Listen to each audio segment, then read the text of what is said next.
Hi everyone, I'm Marion Muehlhaus and I'm presenting I Need a Third Arm eliciting body-based interactions with a wearable robotic arm. This is work done together with Marion Koelle from Office Institute for Information Technology and Artin Saberpour and Jürgen Steimle from Saarland Informatics Campus at Saarland University. Haven't we all dreamed of having a third arm for at least once in our life? Imagine, for example, you would have a third arm that could open a door for you whilst your hands are occupied with carrying bags. It could move hot items for you in the kitchen or helps you balancing large packages. And now think of a situation which requires explicit control over this robotic arm. This could include correcting the robot's actions in real time or performing complex manipulation tasks through direct control of the robotic arm, but also handling unexpected emergency situations in which the robotic arm is showing undesired behavior. Now the question for such situations is, how would you prefer to control the robotic arm? There's already an impressive amount of prior work on wearable robotic arms, and they also cover explicit control mechanisms. For instance, continuously mapping feet, shoulder or hand motions onto the robotic arm using brain-computer interfaces or external devices such as graphical user interfaces or joysticks. Yet the interaction techniques they suggested were mostly evaluated based on the pure functionality and effectiveness. In contrast, in our work, we focus more on the preferred way in which users want to interact with a robotic arm. The insights we contribute fall into three main areas. First, we investigate what are the most preferred body parts, input modalities, and input areas.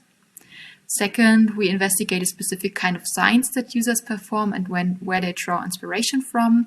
And lastly, since of course robotic arms are also particularly interesting when the hands are occupied, we investigate how the user preferences change when the hands are occupied in another primary task. So in summary, we contribute insights from an elicitation study on human-robot interaction with a wearable robotic arm to better understand how users prefer to interact with it. We decided to do an elicitation study because an elicitation study is a useful and common tool to empirically ground what are users' preferences. And since we wanted to get a broad first insight into such user strategies and preferences, elicitation study consequently seemed to be the right means to approach this gap in research. Let's now have a look at how we designed the user study. So we decided to use a passive prototype. This is a common approach in elicitation studies as it avoids to bias participants by the technology included in a prototype or so. And our prototype still has the form factor of a WRA. It has a gripper. It is made of soft but stiff PE foam tubes and can be worn like a backpack. Also, it can be moved freely around through the extension stick that we attached. The study procedure itself consists of three main steps. So first, we demonstrate the referent to the participant. To do that, we read out the textual description of the referent and also demonstrate the effect with our prototype, as you can see in the video here for translational motion.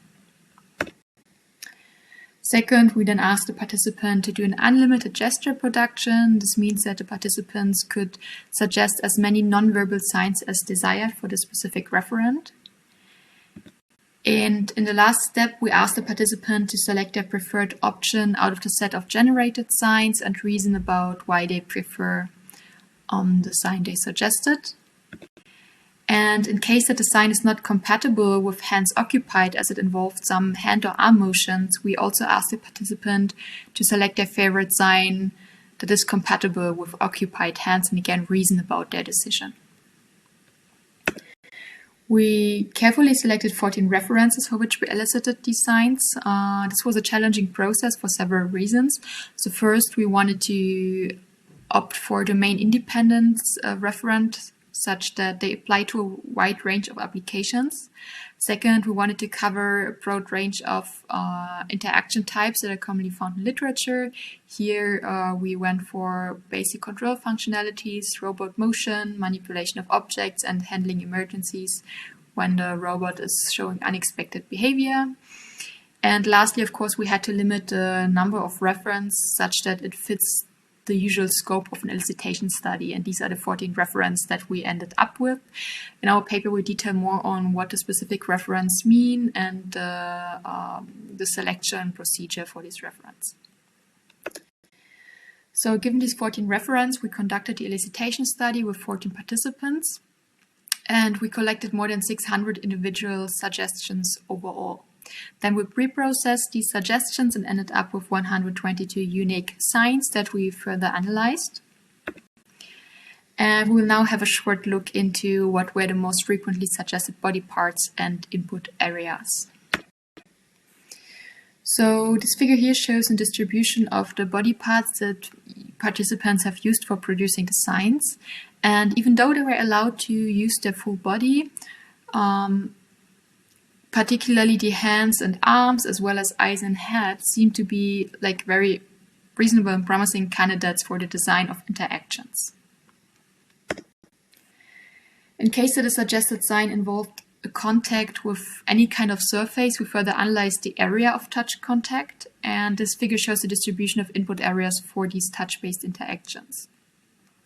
We can see that by far most instances of touch-based interactions were performed on the robot, and here I'd like to remind you again of the fact that we use a passive prototype, which means that our prototype did not have any technologies on the surface. There were no buttons or so that would have been afforded to be pressed. So from the most frequently suggested modalities, let's come to the most preferred input modalities and signs when hands could be used for the interaction. Here we stay on a more high level idea of what users prefer. For more detailed insights and also how these change when hands could not be used, please refer to the paper. So overall, we found that two input modalities stand out in terms of user preferences when the hands could be used. Particularly for basic controls and handling emergencies, we found that on-robot touch was very desirable for users. For example, we found that to activate the robot or deactivate it, for example, participants prefer to just simply touch it as kind of a "hey, wake up" gesture. Similarly, we found for emergency stop that participants prefer to physically touch it more intensively to really stop it from moving. On the other hand, for the robot motion and object manipulation task, mid-air gestures stood out a bit more.